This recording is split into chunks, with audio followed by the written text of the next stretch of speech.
ఆవిర్భావ సభని రేపు మార్చి 14వ తారీఖున చరిత్రాత్మక రాజమహేంద్రవరం నగరంలో నిర్వహిస్తున్నటువంటి సందర్భంలో మరింత చరిత్రాత్మకమైనటువంటి ఆర్ట్స్ కళాశాల గ్రౌండ్లో నిర్వహించుకుంటున్నటువంటి నేపథ్యంలో ఆ కార్యక్రమాన్ని కవాతు మించి విజయవంతం చేయడం కోసం రాష్ట్రం నలుమూలల నుంచి వచ్చేటువంటి లక్షలాది జనంకి ఏ రకమైన అసౌకర్యం కలగకుండా ఉండడం కోసం వారందరికీ కూడా పూర్తి స్థాయిలో కార్యక్రమంలో పాలు పంచుకునేటువంటి అవకాశం కల్పించడం కోసం మొత్తం జనసేన పార్టీకి సంబంధించినటువంటి ప్రెసిడెన్షియల్ టీం ఎవరైతే ఉన్నారో, రాష్ట్ర స్థాయి కమిటీ ఎవరైతే ఉన్నారో, పార్లమెంటరీ కమిటీ ఎవరైతే ఉన్నారో, స్థానికంగా ఉన్నటువంటి మేమందరం ఎవరైతే ఉన్నారో అందరం కలిసి సమిష్టిగా అన్ని ఏర్పాట్లు చూడడం జరుగుతుంది.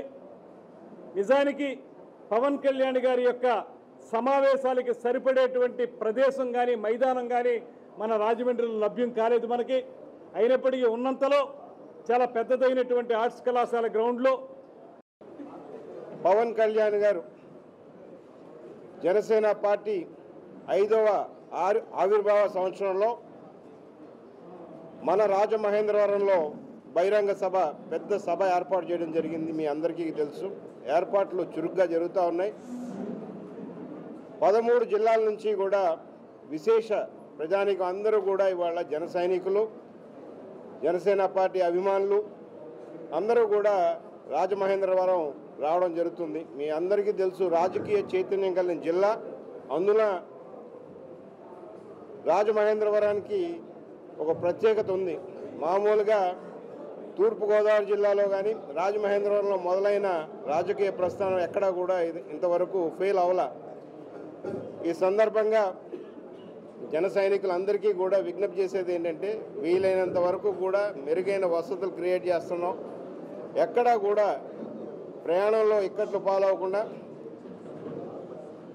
ఏ విధమైన ఇంజురీస్ కూడా లేకుండా తిరిగి క్షేమంగా ఇంటికి వెళ్ళాలని కూడా విజ్ఞప్తి చేయడం జరుగుతోంది. ఎందుకంటే ఏదైతే మనం 5 నెలల క్రితం రాజమండ్రిలో ధవళేశ్వరం వద్ద కవాతు చేసినప్పుడు వచ్చిన స్పందన చూసి ఏ విధంగా ఆనాడు పెద్దగా ఎక్కడా కూడా.